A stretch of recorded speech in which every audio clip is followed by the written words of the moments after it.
Assistant professor के notification को देख के ही मैंने बस ये कह दिया मेरा सिलेक्शन हो गया। मतलब मेरे अंदर इतना वो था कि सब्जेक्ट को लेकर मैं तो कर लूंगा, और रियल मायने में 155 मेरे उसमें रिटर्न में मार्क्स हैं। और उसके बाद कुछ ही समय बाद रिजल्ट आ जाता है मेंस का, और मेंस का जब रिजल्ट आता है तो मैंने चुपचाप चेक किया, क्योंकि एक बार फेल हो चुका हूँ, तो मैंने कहा आराम से चेक करते हैं। और जब देखा कि मेरा रोल नंबर उसमें था तो मेरी आंखों में आंसू थे कि ये कैसे हो गया।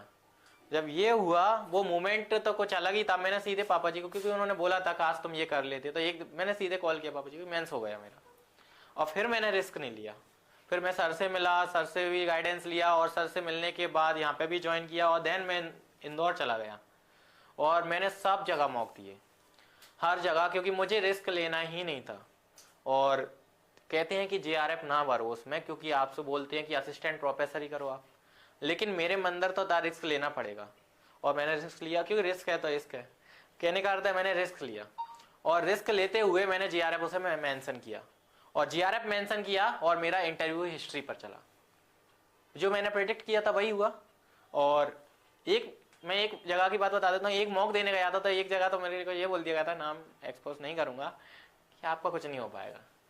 तो मैंने कहा ये क्या हुआ, मैं दोबारा मॉक देने ही नहीं गया वहां पे। और उसके बाद इंटरव्यू जब चला हिस्ट्री पर, उन्होंने पूछा मेरे सब, तो मैं आपको ये क्वेश्चन साझा करना चाहूंगा कि मैंने जवाब कैसे दिया। एक जवाब कि आपको लगेगा कि हाँ यार नंबर मिले हैं तो कुछ कारण होगा। तो मेरे से पूछा गया कि महाराणा प्रताप और अकबर में कौन महान थे। तो मैंने बोला जी सर, मेरे दृष्टिकोण में महाराणा प्रताप जी महान थे। तो उन्होंने बोला कैसे। तो मैंने बोला सर, उन्होंने अधीनता का विकल्प नहीं चुना, अधीनता के तहत शांति का विकल्प नहीं चुना, और शांति के तहत विलासिता का विकल्प नहीं चुना, अपितु स्वतंत्रता का विकल्प चुना, और स्वतंत्रता के तहत त्याग और बलिदान का विकल्प चुना।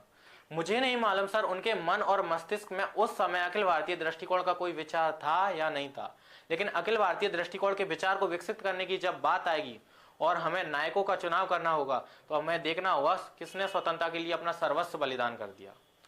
सर मेरे दृष्टिकोण में तो महाराणा प्रताप जी ही महान थे।